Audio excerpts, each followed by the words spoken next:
everyone, I am Sneha and I scored 94.4% in class 12 board examination. So in this video I will share the teachers I followed during my class 12 board examination. Cheese clear कर दे रही हूँ कि सारे teachers best होते हैं, आपको जिस teacher से समझ आ जाए वही बेस्ट है।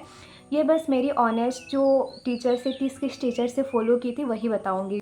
तो पहले आता है केमिस्ट्री। केमिस्ट्री में फ़िज़िकल केमिस्ट्री के लिए मैं फ़ॉलो की थी सुधांशु सर को। उनका सबसे बेस्ट चीज़ ये है कि सर बहुत ज़्यादा क्वेश्चन प्रैक्टिस करवाते हैं, तो आपका हर एक कंसेप्ट, बीट, थ्योरी और आपका न्यूमेरिकल सब चीज़ क्लियर हो जाएगा। और एंड में मतलब जब चैप्टर एंड हो जाता है, सर देते हैं एक शॉर्ट नोट्स जिसमें पूरा chapter point two point cover हो जाता है, और वो चीज़ भी मुझे बहुत ज़्यादा हेल्प किया था। फिर आता है ऑर्गेनिक केमिस्ट्री। ऑर्गेनिक केमिस्ट्री के लिए मैं फ़ॉलो की थी पंकज सर को, और मुझे अभी वो टाइम याद है जब मैं स्कूल से आती थी और लिटरली सर का क्लास वेट करती थी क्योंकि बहुत मज़ा आता था।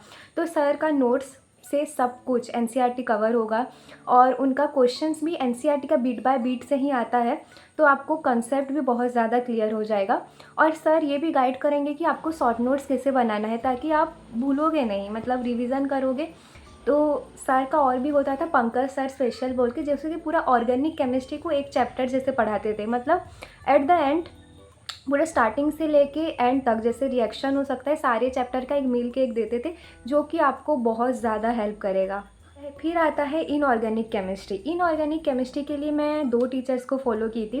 पहले हैं मोहित सर। मोहित सर तो बहुत अच्छे पढ़ाते हैं, नो डाउट, लेकिन मेरा इनऑर्गेनिक बहुत ज़्यादा वीक था, तो इसीलिए मैं जो मतलब लास्ट में मैं पहले वीडियो में भी बताई थी, मैं वीटी सर मतलब विशाल तिवारी सर को भी फॉलो की थी।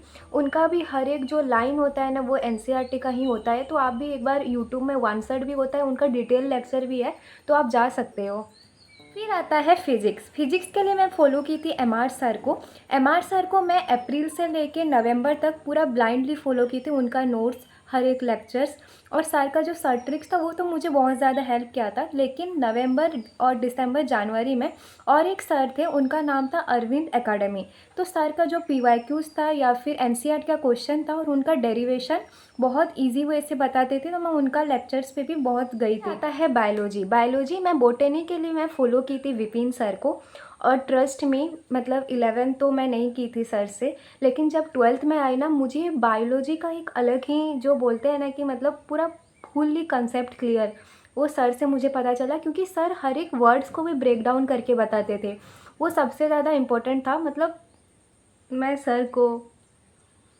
जूलॉजी के लिए मैं फ़ॉलो की थी समाप्ति मैम को, और समाप्ति मैम का नोट्स वही सब कुछ है। मैम का जो प्रेजेंटेशन होता है ना वो आपको डायरेक्ट बोर्ड्स में हेल्प करेगा, ट्रस्ट मी। मैम जो टेबल बनाते हैं या फिर जो उनका मतलब हर एक छोटे छोटे चीज़ के बाद जो नीट एंड क्लीन डायग्राम होता है ना, वो सब आपको बोर्ड्स में प्रेजेंटेशंस करने के लिए बहुत ज़्यादा हेल्प होगा। कुछ चैप्टर्स जैसे कि इवोल्यूशन में रितु रतेवाल मैम से भी पढ़ी थी, उनका ओल्ड लेक्चर्स, जो कि हर एक चीज़ मैम नोट्स कम लिखवाते हैं लेकिन डायग्राम बताते थे, क्योंकि उस टाइम समाप्ति मैम वो चैप्टर स्टार्ट नहीं किए थे, तो मैं वो रितु रतेवाल मैम से देखी थी। मैम भी बहुत ज़्यादा अच्छे पढ़ाते हैं, आप उनका लेक्चर्स भी एक बार ज़रूर देख सकते हो। इंग्लिश में आई स्कोर 95 मार्क्स। तो इंग्लिश के जितने भी सारे चैप्टर्स हैं मैं ये मैम से ही देखी थी। ये मैम मैग्नेट ब्रेन का, आई थिंक मैम का नाम है अनीशा समथिंग। तो आप प्लीज़, मैं आपको भी ये बोलूँगी कि आप उनका डिटेल लेक्चर जाओ, क्योंकि मैम सबका मीनिंग बताते हैं, समरी देते हैं, और सबका क्वेश्चंस भी आपको करवाते हैं।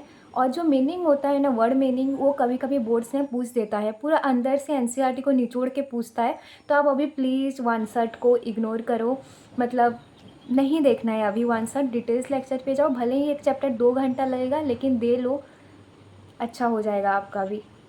अब final message for you all, आप एक टीचर को चूज़ करो, उनके साथ पूरा कंप्लीट सिलेबस करो, और सबसे इम्पोर्टेंट है आप सेल्फ स्टडी पे ज़्यादा ध्यान दो, एनसीईआरटी पे फोकस करो, जितना ज़्यादा हो रहा है हर एक टॉपिक का क्वेश्चंस लगाओ।